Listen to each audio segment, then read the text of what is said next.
Your life comes down to your decisions, and if you change your decisions, you will change everything. I was 41 years old. I was unemployed. My husband had started a restaurant business, which was his dream. This is actually a funny story. When he got laid off from a big job in high tech, and I think he was really relieved. You know how a lot of us wait to quit our jobs and then we get laid off, and we're like, yes.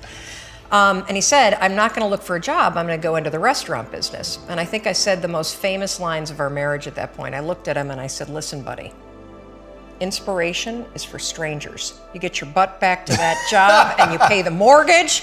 And again, micro moment where I'm being a jerk instead of being a supportive wife. But that's an example of where when he said he was not going to go get a job, but he was going to start a business, the first thing that was there was fear. Right. And so fear was making the decision for me. God, I love that you can share that though. That's so powerful. Well, so what happened is the first restaurant was a home run. And of course, what do you do when things are successful? You grow it. You grow it really big. And so they decided to raise some money. And we threw in our home equity line, the kids' college savings. They tried to open a second and a third, and at the same point, a grocery store chain encouraged them to go into wholesale. So it basically got way too big, way too fast, and the wheels started to come off. And they came off so badly that the second restaurant failed, and they held on to it for too long, like a lot of us do. It's another trick our brains play on us called sunk costs. When you throw a ton of time and a ton of money at something, it's really hard to let go of it. And if you haven't done it in business, we all have a relationship in our past, stayed way too long. That was a trick your brain played on you. So by the time that they closed the second restaurant, it was an $800,000 loss. Ooh. I mean, that meant our entire home equity line gone. Right.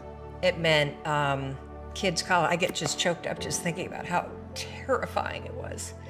And so I found myself at the age of 41, like just feeling like a complete failure, and so did Chris.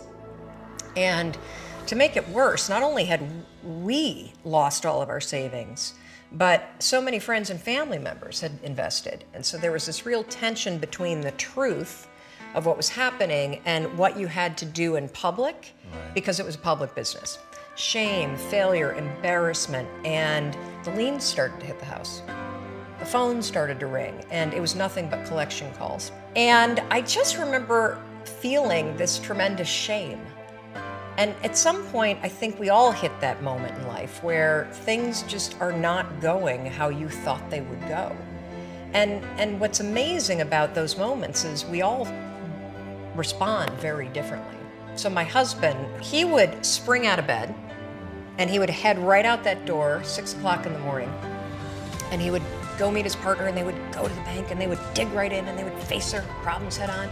And he's also a smart guy. I mean, he did not want to be in the house when yours truly woke up, because I was a raging bitch at that point in our lives. And the reason why is because when you're scared and you're afraid and you're jealous and you're overwhelmed with emotion, it is so much easier to point the finger at other people. That's a decision, by the way. So one you may not be aware that you're making, but you're still making it. So what would happen to me is the exact opposite. Is Chris would be gone, the alarm would go off at 6 o'clock in the morning, and I would lie there. And I would think about the lien on the house, and I would think about the bankruptcy that we were facing, and I would think about how much we had fought the night before, and I would think about the fact that I was unemployed, and I would hit the snooze button. I mean, why would you get up when your life is like that? Why would you? I mean, I needed confidence, I needed courage. I was so tapped out. And you know, in the scheme of life, hitting the snooze button is not that big of a deal. But here's the thing about life. None of us wake up and say, today is the day I destroy my life. What we do is we kind of check out because it feels overwhelming. Or we check out because we're afraid. Or we check out because we start listening to self-doubt, and then we make these teeny tiny decisions all day long. And we don't even realize it. Decision to not get up on time, a decision to not eat the right thing, a decision to snap at your kids, a decision to not speak in a meeting, a decision to not look for a job, a decision to not deal with your finances, a decision to not call your parents, like whatever it is. All day long, these tiny decisions that take you so far off track. And then you wake up like I did and you look at your life and you think, how the hell did I get here? And more importantly, how do I get back over there? And you have no idea. And so I was so trapped. And I know from your story, you felt the same way. Like you knew that there was more in store for you, but you couldn't figure out how do you close that gap?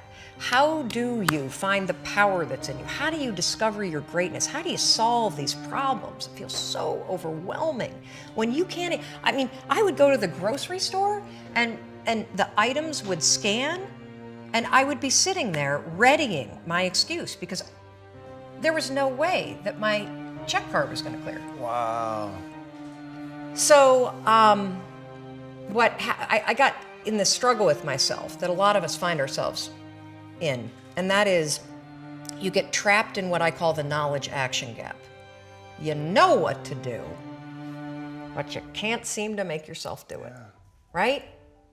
I mean, every one of us is one Google search away from a list of instructions that if you follow any of them, it will change your life.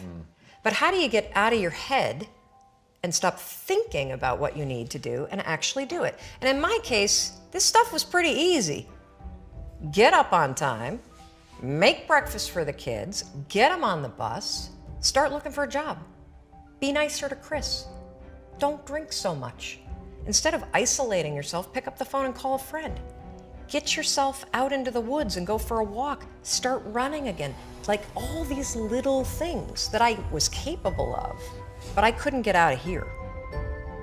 Could not get out of here. And if you're stuck, that's the problem. The problem is you're in your head, you're thinking.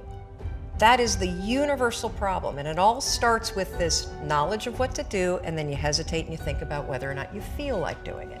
So for a couple months, I was really stuck. Chris would get up at 6, I'd hit the snooze, and then I'd hit the snooze, and then I'd hit the snooze, the kids would miss the bus. And then every night I'd do the same thing. I'd go in bed. Have you ever had one of those nights? Probably before you started your company, but where you go in bed and you're like, all right, Tom, that's it. Tomorrow, it's the new me. Tomorrow, I'm gonna get up on time.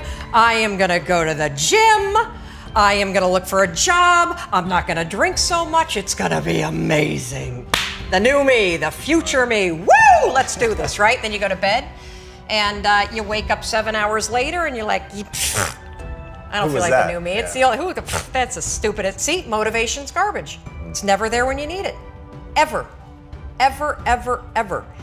And so here's what happened to me, and thank you for wearing the NASA t-shirt.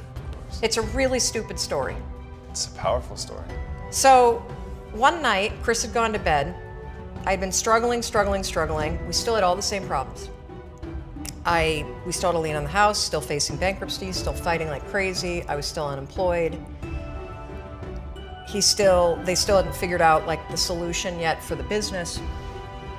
And I was about to turn off the TV, and there on the TV, there was this rocket launching, and I thought, oh my gosh, that is it. I am gonna launch myself out of bed like a rocket ship, like NASA, right here, had launched me out of that bed. And I'm gonna move so fast that I don't think. I'm gonna beat my brain. Now, here's a really interesting point. I talk a lot about your instincts and inner wisdom. And we can get into this a little bit later, but a lot of us talk about the fact that you have a gut feeling. But what all this research that I've done for the book and all the speaking that I do, what I've discovered that's fascinating is actually when you set goals, when you have an intention on something that you want to change about your life, your brain helps you. What it does is it opens up a checklist, and then your brain goes to work trying to remind you of that intention that you set. And it's really important to develop the skill, and I say that word purposefully, the skill of knowing how to hear that inner wisdom and that intention kicking in and leaning into it quickly. So for me, my brain saying, that's it, right there, move as fast as a rocket, Mel. I wanted to change my life. And I think most people that are miserable or that are really like dying to be great and dying to have more, we want to change. We want to live a better life. We want to create more for our families. We want to be happier. The desire is there, Again, it's about how do you go from knowledge to action. So the first thing in this story that's important is realizing that the answer was in me. And my mind was telling me, pay attention. Could have also been the bourbon. I had a couple of Manhattans that night. But anyway, the next morning, the alarm goes off, and I pretended NASA was there. It's the stupidest story. I literally went 5, 4, 3, 2, 1. I counted out loud, and then I stood up. And I'll never forget standing there in my bedroom. It was dark, it was cold, it was winter in Boston. And for the first time in 3 months, I had beaten my habit of hitting the snooze button. I couldn't believe it, and I thought, wait a minute. Counting backwards? That is the dumbest thing I've ever heard in my entire life. Well, the next morning I used it again and it worked. The next morning I used it again and it worked. The next morning I used it again and it worked. And then I started to notice something really interesting. There were moments all day long, just like that 5-second moment in bed, where I knew, knowledge, what I should do. And if I didn't move within 5 seconds, my brain would step in and talk me out of it. Every human being has a 5-second window, might even be shorter for you.